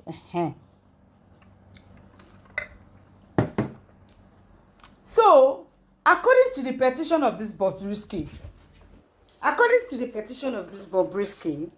that he stepped on the money, blah blah blah, and kinikon since last year, was it September or October, that they wrote at a party he attended last year, 2023. So you are telling us that you just got to arrest him now Abi, you've been trying to arrest him, you could not get him. Abi, Bobrisky is scarce that you've been trying to arrest him since you saying he committed that offense, stepping on the money and spray. We saw the video that they allegedly arrested him on. And in that particular party, Bobrisky is not the only attendee at that party that spread money the way Bobrisky did. Bob ní party yẹn, Bobrisky nìkan kọ́ ló ná owó bẹ́ẹ̀ yẹn ní party, that particular party. Tí àwọn ọlọ́pàá sọ wípé party yẹn ni wọ́n ti rí tó ṣe kí ló tẹwó mọ́nẹ̀ ni wọ́n ṣe fẹ́ gbé. Láti tẹ́wọ́ date ti party yìí àti last year ni ó dà pé wọ́n ní September àbí October. Láti last year long ẹ wá ṣẹ̀ṣẹ̀ wá rántí wípé kẹ́ lọ arrest ẹ̀ wípé ó tẹ owó mọ́lẹ̀ ní ó ná owó dẹ̀ ó tẹ mọ́lẹ̀ ní party tó attend ní ọdún tó kọjá long over 6 months ago. Ẹ ṣẹ̀ṣẹ̀ rántí pé ẹ fẹ́ lọ arrest ẹ̀ àbí ẹ ti ń wa tẹ́lẹ̀ rí àbí ṣé Bobrisky wá scarce torí kò yé mi. Ṣé Bobrisky wá scarce ni kò yé mi. That particular party tẹ́ ẹ sọ wípé evidence nìyẹn pé nǹkan tó ṣe nìyẹn tẹ́ fi mú. That particular party, Bobrisky is not the first person, not the last person that spread money, step to money, the same, even the celebrant. Tí wọ́n ná owó fún, ó ń tẹ owó mọ́lẹ̀. Ní celebrant tó náwó fún ṣé ìyàwó àbólérè ni òun náà ń tẹ owó mọ́lẹ̀. Arrest the celebrant tó ṣe party o, tó pe Bobrisky sí o, tí Bobrisky fi náwó ń bẹ̀ o. Celebrant náà náwó tó ń tẹ owó mọ́lẹ̀. You did not arrest the celebrant. Something of over 6 months ago. And Bobrisky wasn't the only one that spread money or stepped on money at that particular party, at that particular event. Lots of people were there that did the same thing. Perhaps it's because he's a celebrity and he has a brand name? Because I don't understand. The person that did the party did the same thing. You didn't go to arrest that party, the person. It is someone that the party that was invited, that is the person you guys went for. And out of, let me say, approximately like 50 people that were at that party, at least 20 to 25 people spread money, stepped on money, including the celebrant. Ní 6 months, party of 6 months ago, you are just I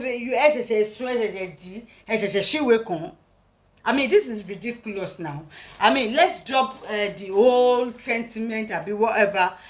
Let's drop Bobrisky cross-dresser. Let's put that aside, please. This is clear cheating. There's something wrong somewhere with this. There's something, because it might be Bobrisky, it might be you tomorrow. Let's drop is a cross-dresser, Ishegba, let's drop that aside, because it could be you tomorrow. It could be you tomorrow. Let's drop that aside. This arrest have been sending him to court and tough. It does not work unless they just use this one to cover face. It is something else entirely that they want to discipline. I bet they want to join. I don't even know how to put that. Because you cannot tell me it is this offense of over 6 months ago. In the video of that party, many people spread money before Bobrisky and they were equally stepping on the money. Ẹni tó ń ṣe party ó ná owó fẹ́lẹ́rẹ́, àwọn tó ná owó tó ń tọ owó mọ́lẹ̀ gbé ẹni tó ń ṣe party. Ẹni tó invite òun lẹ lọ gbé. Nínú gbogbo àwọn tó wà ní party yẹn tẹ́ni yẹn invite àwọn bíi 25 people ni wọ́n ná owó tí wọ́n tọ owó mọ́lẹ̀. Lọ gbé gbogbo wọn. Ó wá jẹ́ Bobrisky nìkan lẹ wá síwèé kàn. Lẹ́yìn how many months? Abba. This one is no. This one no enter. No, let's drop Bobrisky's Ikpe. No, let's bring on humanity now. Let's bring out humanity now. Because how exactly has Bob hurt anybody? báwo ni Bobrisky ṣe kíni ṣé Bobrisky fìyà jẹ anybody ni báwo ló ti fìyà jẹyàn kíni lifestyle àbí whatever tó ń ṣe báwo ló ṣe ń affect ìwọ àbí èmi like I don't get it is it hurting anybody láì ṣe pé kò ń ṣe pé bóyá ẹ gbọ́ orí èèyàn lọ́wọ́ ṣoògùn owó kò ń ṣe pé bóyá yá kid àbí amúrọ̀bà àbí kidnap àbí whatever ní iṣẹ́ tó ń ṣe so how exactly has it hurt anybody it is you people that equally give him attention back and forth òun ló jẹ́ kó máa di pé ó ń rìn now being a cross-dresser is bad kinikan opinion varies.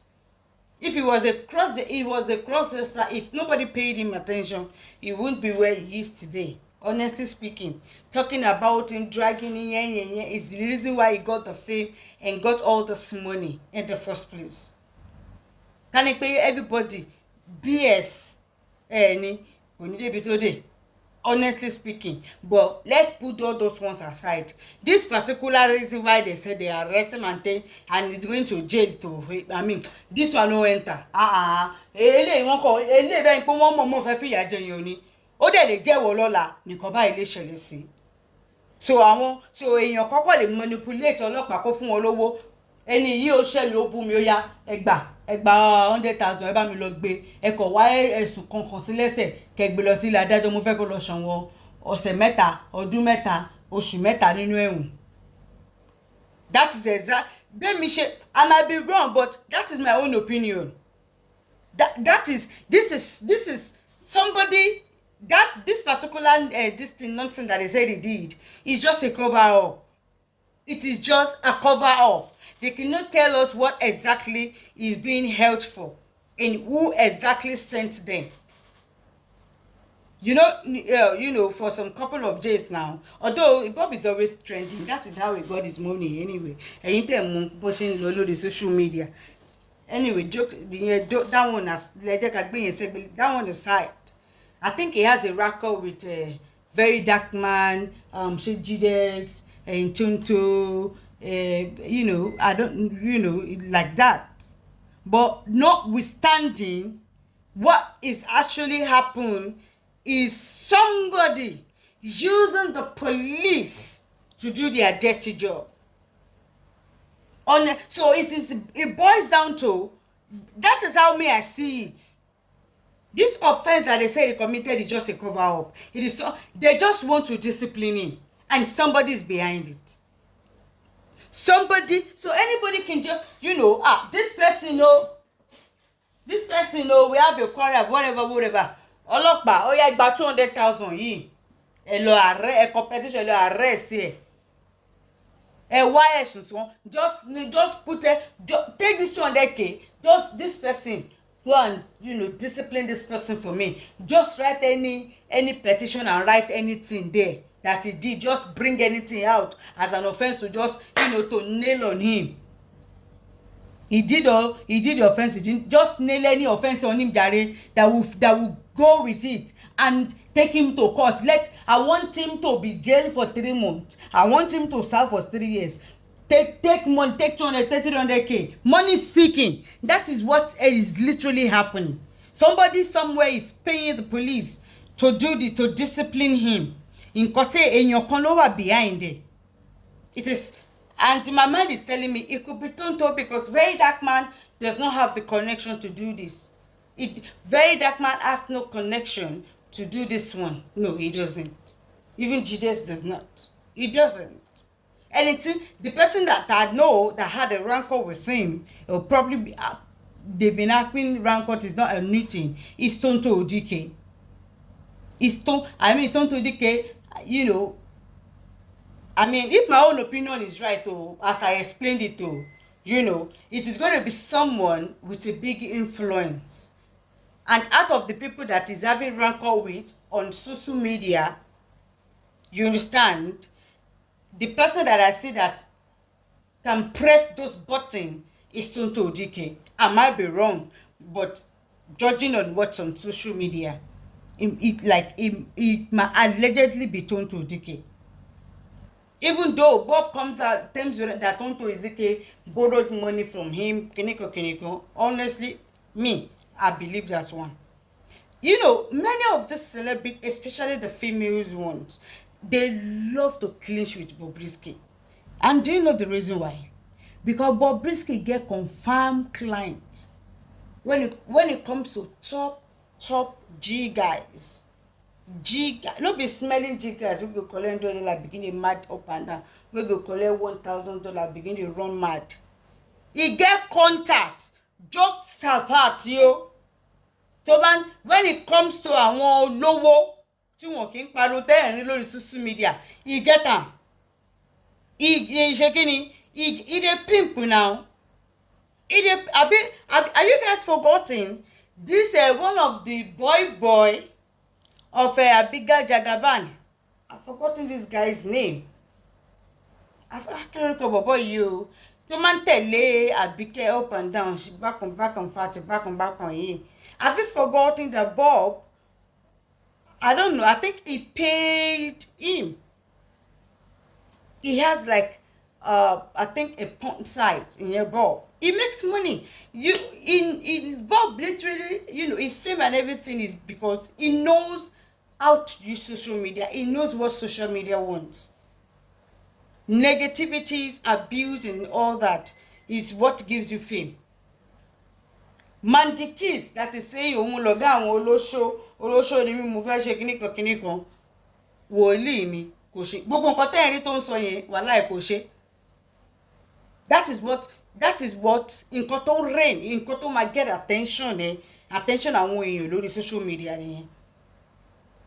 Gbogbo Mandikis tó ń ṣe bí wèrè lórí kíní yẹn olóko ni mí kíníkan aṣẹ́wó ìgbà kan àwo kan wàláhì kò kí ń ṣaṣẹ́wó. Sitin kò ń ṣe aṣẹ́wó. But that because those things, you know, bring crowd, stuff like that bring crowd, and as you get plenty crowd, you're gonna make money because brands will come to you to be their ambassador, to be their influencer, to advertise, and you charge them for it. That is what it is. But a lot of you people do not understand. Bob bring the cross-dresser back and forth. It's literally using the social media. Do you know how many brand ambassadors that they give him? Sometimes tó bá wọ gbogbo aṣọ tó wọ̀ látòkèdè brand kan òun ló gbé gbogbo ẹ̀ fún. Ipe Bob bin ra aṣọ mi rò kó mọ ra aṣọ lọ títí àbí bàgà bí irun. Yes, ó ti polówó fẹ́ni tó máa nírun, téèyàn máa gbé irun fún lọ́fẹ̀ẹ́ tó tún máa sanwó fún. Ó ti polówó fẹ́ni tó máa tó ń ta àwọn aṣọ designer téèyàn máa kó aṣọ fún tálẹ̀ ti sanwó fún. Ó ti advertise fáwọn tó ń ta cream téèyàn máa kó cream tálẹ̀ ti sanwó fún. Ṣé báàgì ló fẹ́ sọ ni? Ṣé bàtà ló fẹ́ sọ ni? I mean, drop all these things. If he wasn't showcasing a dressing as a woman back and forth, do you think he will put crowd to the extent that brands will want him to be their influencer, to be the ambassador? That is how social media works. That is how it works. But a lot of people do not know. Gbogbo nǹkan tẹ́ ń rí yìí is just a facade. When it is off social media, back to normal self. But on social media, it put on a show. That is why it is not good. That is why I will always tell you people, do not believe everything you see on social media, especially about all the celebrities. Do not believe them. Okay? Do not believe them. They are all selling their market, making them. You think Bob will advertise a cream vendor? Me, I'll go and buy that cream. Ṣé orí mi ò pé ni? Ṣé cream ni Bob ń lò ni? Nígbà tí mi ò wọ́ wèrè. But ìyẹn èmi arẹwà ni o. Ìwọ tó ń gbọ́ mi, o lè ṣe bẹ́ẹ̀. Ẹlòmíì tó ń gbọ́ mi, o lè. But èmi arẹwà o. Nígbà tí mi ò fọ́ fún gbé mu, màá èlé àpolówó fún brand kan, màá wá sọ pé mo fẹ́ lọ rà á. Tí mo mọ̀ wípé òun kọ́ ló lò, nǹkan tó lò kọ́ nìyẹn. There are a lot, and there was this celebrity, a Yoruba actress, that is a cream vendor. Tó ń ta cream. Tó máa ń ṣe gbogbo ẹ̀ tí cream ẹ̀ wọ́n gidigidi gan ni. ní ìjọ tó rí mi ṣe ló bẹ̀rẹ̀ sí ní disturb mi àǹtí ẹjọ́ mo love skin kí lẹ̀ ń lò ìwọ tó ń ta cream tó ń po cream tó yẹ pé package ẹ ti bẹ̀rẹ̀ láti 300 250 500 òun béèrè lọ́wọ́ ẹ̀mí pé cream wo lèmi ń lò mo funfun jù lọ from beginning to the end. Can I use you? Can you help me advertise? I cannot. Èmi ò mọ ọ̀rọ̀ pa. So kí wá advertise me pé this is what I'm using. Irọ́ nìyẹn, èmi ò mọ ọ̀rọ̀ pa. Ẹni tó ń ta cream nìyẹn o. Wàláì mi ò fi ṣeré o, mo fọjọ́ kúnlẹ̀ mi búra o. Àwọn tó ń ta cream lórí social, especially lórí Instagram, àwọn tó ní orúkọ. Times without number tó bá rí mi, wọ́n máa ń bi mí pé aunty, please, what cream do you use? Do you represent any brand? Ẹni tó ń ta cream olówó ńlá tún máa béèrè lọ́wọ́ èmi pé cream wo lèmi ń lò. Majority of them do not use their product. They do not. Lè sọ pé kí n wá polówó cream fẹ́ tí mo mọ̀ pé mi nǹkan tí mo lò kọ́ nìyẹn. I do not mislead my fans. You guys know me for that one. Gbogbo ẹ̀yin tẹ́ jẹ́ tèmi jẹ́ tí ń bẹ̀rẹ̀ látẹ̀ tí follow mi láti ìbẹ̀rẹ̀ títí débi tí mo wà yìí, mo sure wípé tó má tẹ̀ ṣe bèrè one or two things nípa rẹ̀ wá ẹ̀ ṣe lè sọ pé bye ni o bye kọ́. Mo sure there are a lot of adverts that come for me day in day out, but I do not accept many of them. Ètí n bá accept mo ti investigate dáadáa tó dá mi lójú ni ti guarantee wà nínú ẹ̀. Mi ò lè bá yàn polówó cream torí mi ò lo cream mi fi pupa. That is me lying to my fans. I cannot do that. Lè ní kí wọ́n bẹ̀ polówó luxury wear, designer, Louis Vuitton, Balenciaga, no, I do not wear, mi ò wọ̀. Báwo mo ṣe fẹ́ máa polówó ẹ̀kẹ́yìn rẹ̀ má lọ máa rà ní nǹkan tẹ́mi fúnra mi ò lè fowó mi rà tí ìnáwó ẹ̀ láti rà máa wá ní kẹ́ ló máa rà rárá. But that is what all these influencers and ambassadors do. And because godliness can never be eradicated or finished, you guys will keep falling into the same thing. Remember when Toyin Aimaku and Kola and some actress, I think Odunlade Kola was among, were producing a land from a land surveyor, shaking to a group that was operated between husband and wife. Kẹ́yìn wá ralẹ̀, kẹwàá ṣẹgbá, kẹwàá ṣàgbà àwọn èèyàn ralẹ̀ through them or their fans, because they believe if Toyin can advertise for that means it is genuine. If Odunlade can do this, that means it is genuine. Àwọn èèyàn ralẹ̀ lọ ṣùbà tówó tó ń wọ bí 100 million pẹ̀lú gbogbo wọn. Dèní tí mo fi ń sọ̀rọ̀ kò sí èyí tó ti rí ilẹ̀ gbà ní gbogbo wọn. Kò sí èyí tí ó ti rí ilẹ̀ gbà nínú gbogbo àwọn tó sanwó tí wọ́n ralẹ̀ tí wọ́n kó gbogbo wọn papọ̀ tó ń lọ bí 80 to 100 million naira. Èyí owó wọn tí wọ́n san wọn ò rí. Èyí ilẹ̀ wọn ṣe kíni wọn fún wọn allocate ilẹ̀ fún wọn.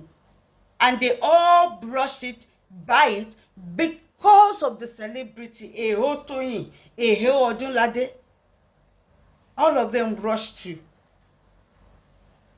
Majority of all these big people all these celebrities advertising things for you people, they do not use it.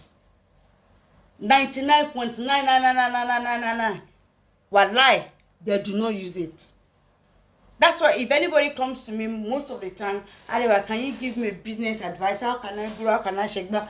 I want to get someone that will advertise for me. I will be an influencer back and forth. I want to talk on maybe Bobrisky or Kelatin Papaya or Igbakon Awokon and stuff like that.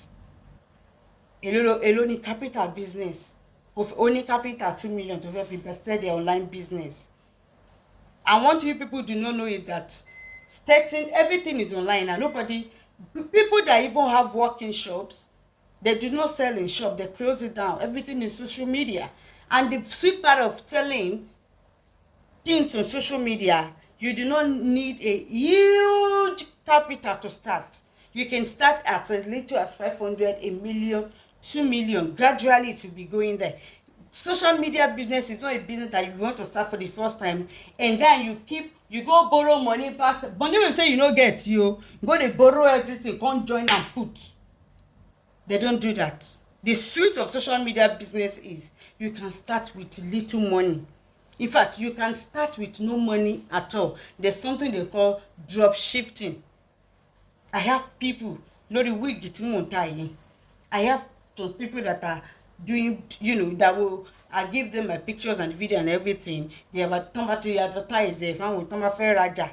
Think about the order ilé, think back to 35,000. O want to need 40,000 for what TSC. Ó dìgbà táwọn èèyàn bá san owó, àwa ṣe send owó sí mi, àwa gba irun yẹn, a dẹ̀ deliver fẹ́ni. That's what they call drop shifting. She did not use any capital of her own capital to buy the things from me and keep and start selling. No.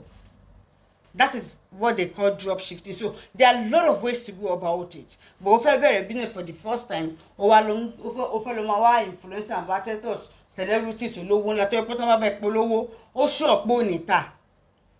Ó ṣe kíni, ó ṣú ọ̀pá ipe onita fact ni. But let's go back to Bobrisky. To me, I do not think what he was arrested for or the whatever is not what actually happened. It is something else that is being covered up, honestly speaking, and it could be used. We all need to condemn it. Now, we may have things negative about Bobrisky. Please, let's put that aside. This is humanity now. Because it can happen to anybody tomorrow. Party over 6 months. Ẹni tó ṣe party ó tẹ́wọ́ mọ́lẹ̀. Àwọn èèyàn náwó Bob ní kọ́kọ́ ló náwó. Àwọn èèyàn náwó tó yapa ńbẹ̀. Kó gbogbo wọn over 6 months. Iye yẹn ṣẹ̀ṣẹ̀ wá sí Abba. No. This is totally wrong. 100% totally wrong. So anybody can use the police to do their dirty job. It's a shame.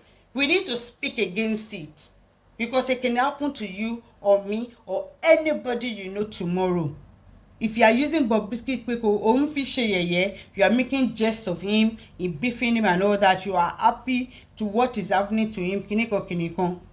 My brother, my sister, it might be you tomorrow. It might be me tomorrow. It might be someone you know, or your brother, your sister. It might be someone you know tomorrow. If you are laughing it, because what they are doing is totally wrong. It is 100% totally wrong. This is what they call cheating.